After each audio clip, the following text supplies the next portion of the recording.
Good morning. Thank you for joining me today.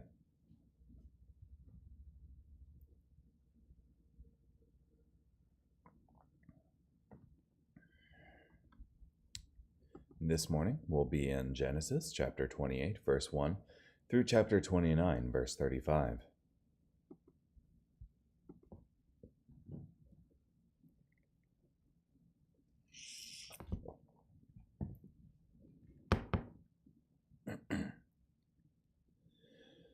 So Isaac called for Jacob and blessed him. Then he commanded him, "You must not marry a Canaanite woman. Leave immediately for Paddan Aram. Go to the house of Bethuel, your mother's father, and find yourself a wife there, among the daughters of Laban, your mother's brother.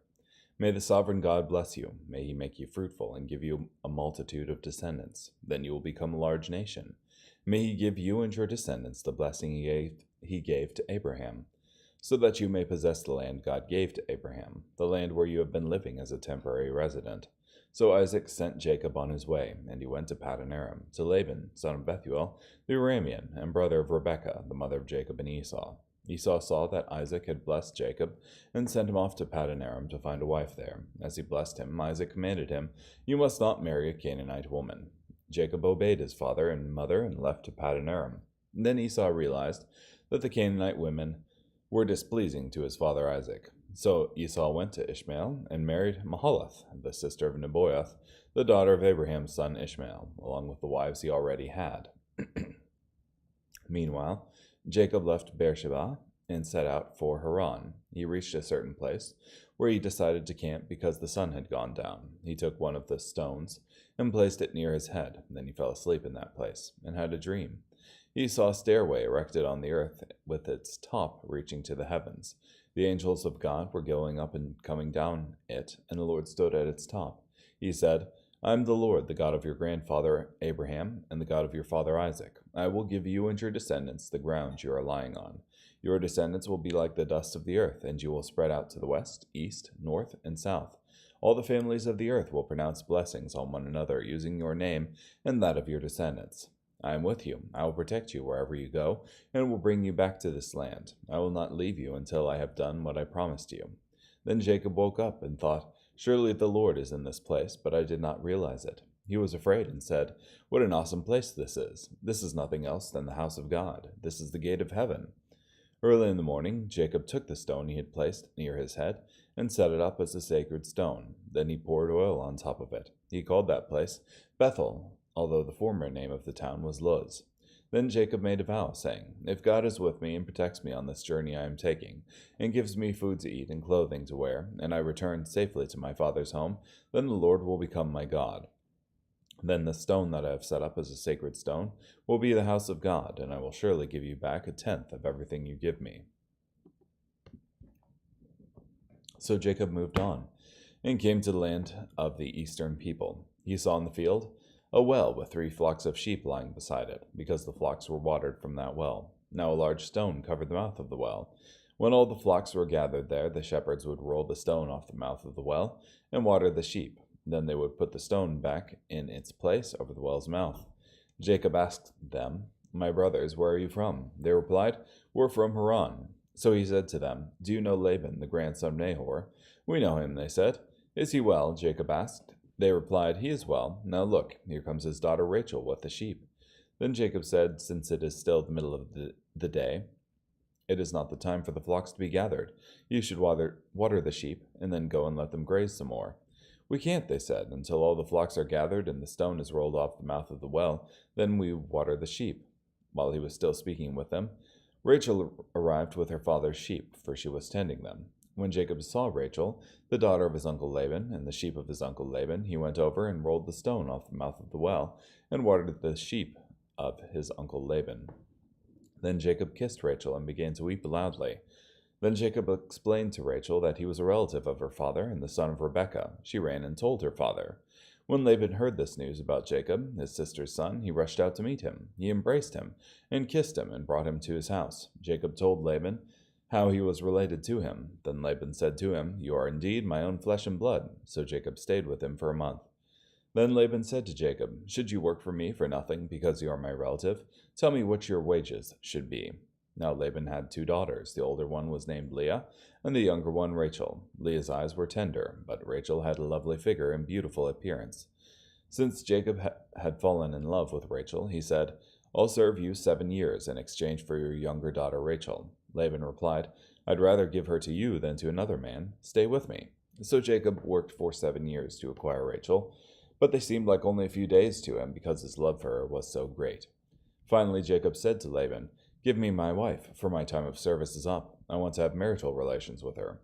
So Laban invited all the people of the place and prepared a festival.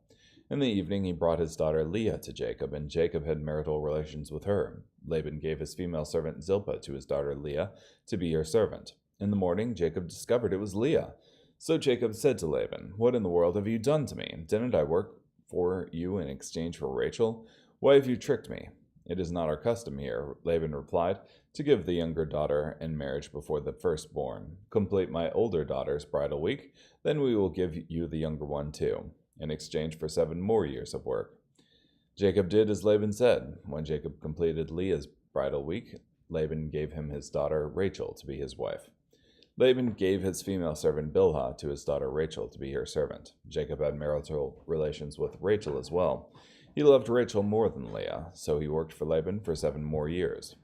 When the Lord saw that Leah was unloved, he enabled her to become pregnant while Rachel remained childless. So Leah became pregnant and gave birth to a son. She named him Reuben, for she said, "The Lord has looked with pity on my oppressed condition. Surely my husband will love me now." She became pregnant again and had another son. She said, "Because the Lord heard that I was unloved, he gave me this one too." So she named him Simeon. She became pregnant again and had another son. She said, "Now this time my husband will show me affection, because I have given birth to 3 sons for him." That is why he was named Levi. She became pregnant again and had another son. She said, "This time I will praise the Lord." That is why she named him Judah. Then she stopped having children.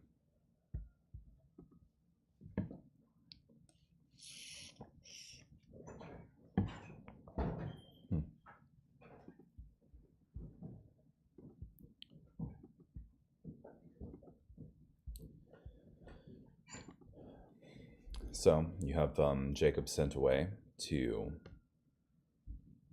his relatives in Haran. And on his way there, he camps and has this vision of Jacob's ladder, where God says that he will bless him in this place, and his descendants will multiply and have the place that he's in. Yeah. And everybody will pronounce blessings in the name of him and his fathers, which is true.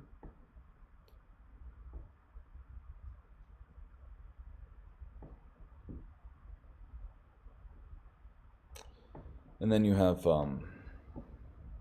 him coming to the land and encountering Rachel and wanting to marry her. So he works for Laban for 7 years. But Laban tricks him and gives him his older daughter Leah first. And then Jacob, in return for Rachel, works another 7 years. And he finally has Rachel as his wife. But Leah is unloved. And God blesses her with children here.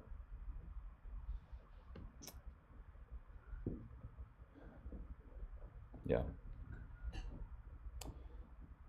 It's an evil thing that Laban did to both Jacob and Leah.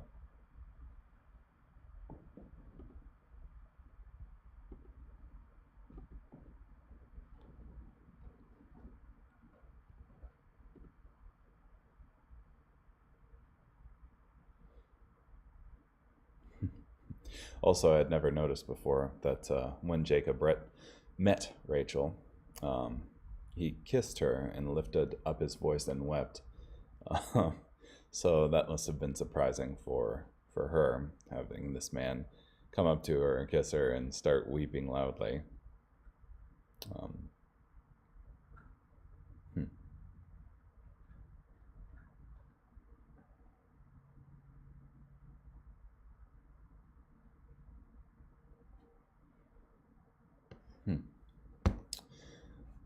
When Laban says to Jacob, what should your wages be? This might sound like a nice offer, but really Laban let Jacob know if he wanted to remain among them, he must stay as a hired servant. Jacob was the son of a man of tremendous wealth. Certainly was not lazy, but he wasn't used to hard work. Servants did the hard work back home. Now Jacob was the servant. And Jacob's reaction in this situation would reveal much of his character. This demonstrates the principle that you never know what kind of servant you are until others treat you like a servant.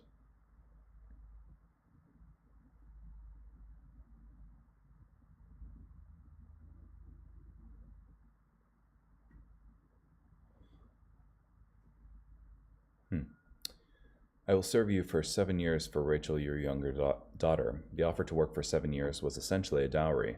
Though Jacob came from a family with great wealth, he left home with no money. Before he could take a woman in marriage, he had to provide a dowry to demonstrate he was fit to support a family and to compensate for the taking of the daughter.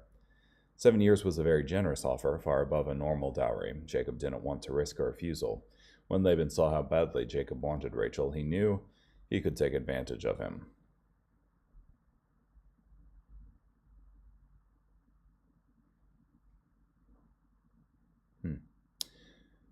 As far as Laban giving his daughter Leah to Jacob, it was possible for Jacob to be fooled because of the wedding customs of the day. According to those customs, the wife was veiled until she was finally alone with her husband in the honeymoon suite.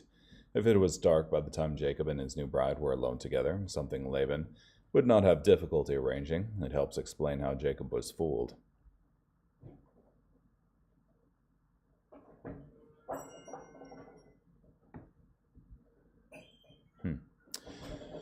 Interesting. Carrying on. Matthew chapter 9, verse 18 through verse 38. As Jesus was saying these things, a ruler came, bowed low before him, and said, "My daughter has just died, but come and lay your hand on her, and she will live." Jesus and his disciples got up and followed him. But a woman who had been suffering from a hemorrhage for 12 years came up behind him and touched the edge of his cloak, for she kept saying to herself, "If only I touch his cloak, I will be healed." But when Jesus turned and saw her, he said, "Have courage, daughter. Your faith has made you well." And the woman was healed from that hour. When Jesus entered the ruler's house and saw the flute player and the disorderly crowd, he said, "Go away, for the girl is not dead, but asleep." And they began making fun of him. But when the crowd had been put outside, he went in and gently took her by the hand, and the girl got up. And the news of this spread throughout that region.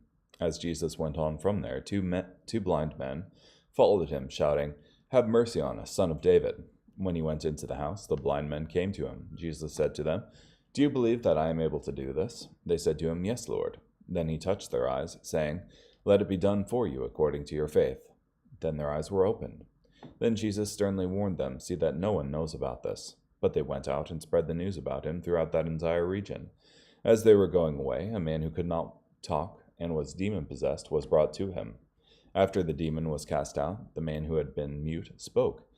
The crowds were amazed and said, "Never has anything like this been seen in Israel." But the Pharisees said, "By the ruler of demons he casts out demons."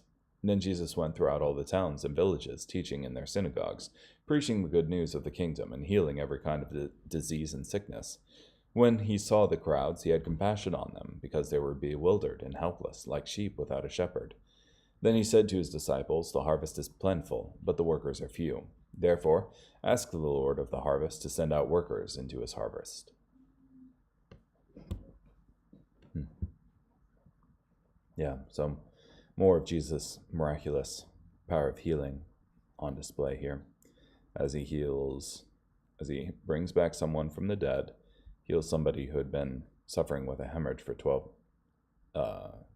years, gives to blind men sight,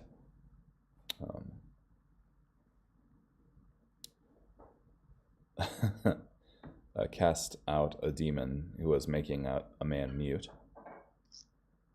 and I think that's it. But pretty crazy. And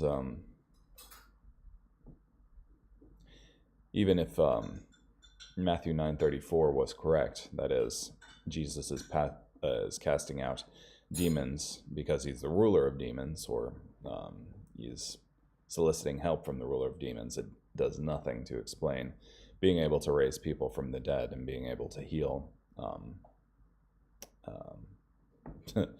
everybody else.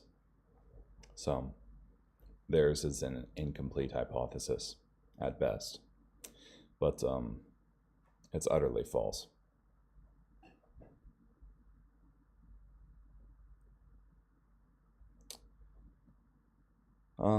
Yeah, so carrying on.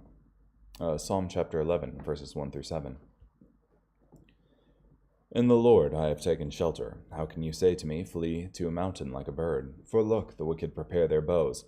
They put their arrows on the strings to shoot in the darkness at the morally upright. When the foundations are destroyed, what can the godly accomplish? The Lord is in his holy temple. The Lord's throne is in heaven. His eyes watch, his eyes examine all people. The Lord approves of the godly, but he hates the wicked and those who love to do violence. May the Lord rain down burning coals and brimstone on the wicked. A whirlwind is what they deserve. Certainly the Lord is just. He rewards godly deeds. The upright will experience his favor.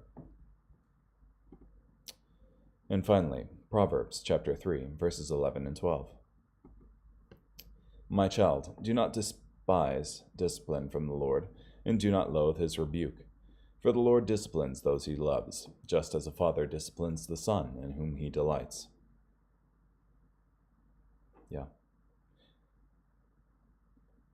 It's important not to despise discipline.